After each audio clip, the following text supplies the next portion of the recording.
എറണാകുളത്തെ തീരദേശ മേഖലയിൽ മത്സ്യത്തൊഴിലാളികളുടെ കണ്ണീർ പാടത്തിൻ്റെ വ്യാപനം കൂടുന്നു എന്നാണ് വാർത്ത.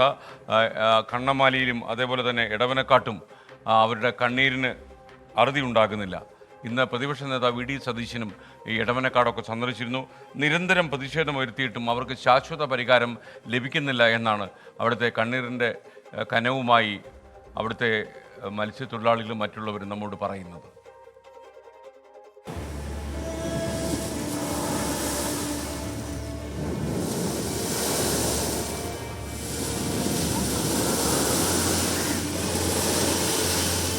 തിരമാലകൾ തീരത്തേക്കിങ്ങനെ ഇരച്ചു കയറുകയാണ്.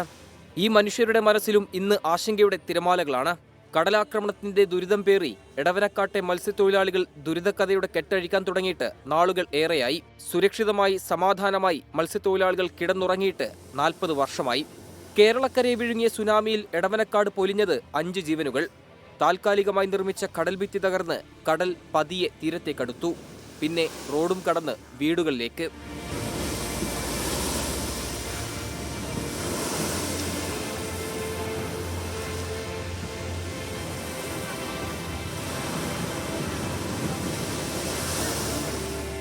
പുൽമുട്ടില്ലാത്തടത്ത് അവിടെ നിന്ന് ഇങ്ങാട് വെള്ളം കയറിക്കൊണ്ടിരിക്കും. ഞങ്ങൾക്ക് വഴിയില്ല, ഒട്ടും വഴിയില്ല. ചെറിയ വെറുതെ കണ്ണുളക്കിട്ടിൻ്റെ ചെറിയാണ്. പിന്നെ കടപ്പുറം എന്ന് വെച്ചാൽ കടലിൽ കയറിയിട്ട് പോകാൻ പറ്റൂല.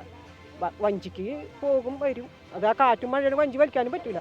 മുനമ്പം മുതൽ വൈപ്പിൻ വരെയുള്ള 25 കിലോമീറ്റർ ദൂരമുള്ള തീരദേശത്തെ എടവനക്കാട് മേഖലയിലെ 2.5 കിലോമീറ്റർ സ്ഥലത്താണ് സ്ഥിതി അതിഗുരുതരം.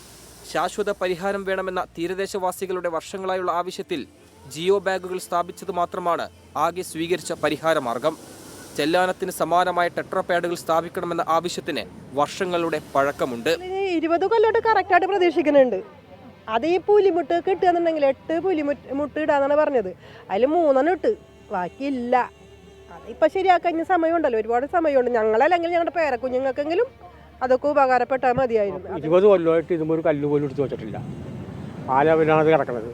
ഞങ്ങൾ പണ്ടേ പറഞ്ഞ് ഒരു നേരം കരിങ്കല്ല് ഒരു 2 മീറ്റർ പൊക്കത്തിൽ, ഇത്രയും പൊക്കത്തിൽ 1.5 മീറ്റർ പൊക്കത്തിൽ കെട്ടുകയാണെങ്കിൽ ഞങ്ങൾക്ക് സംരക്ഷണം.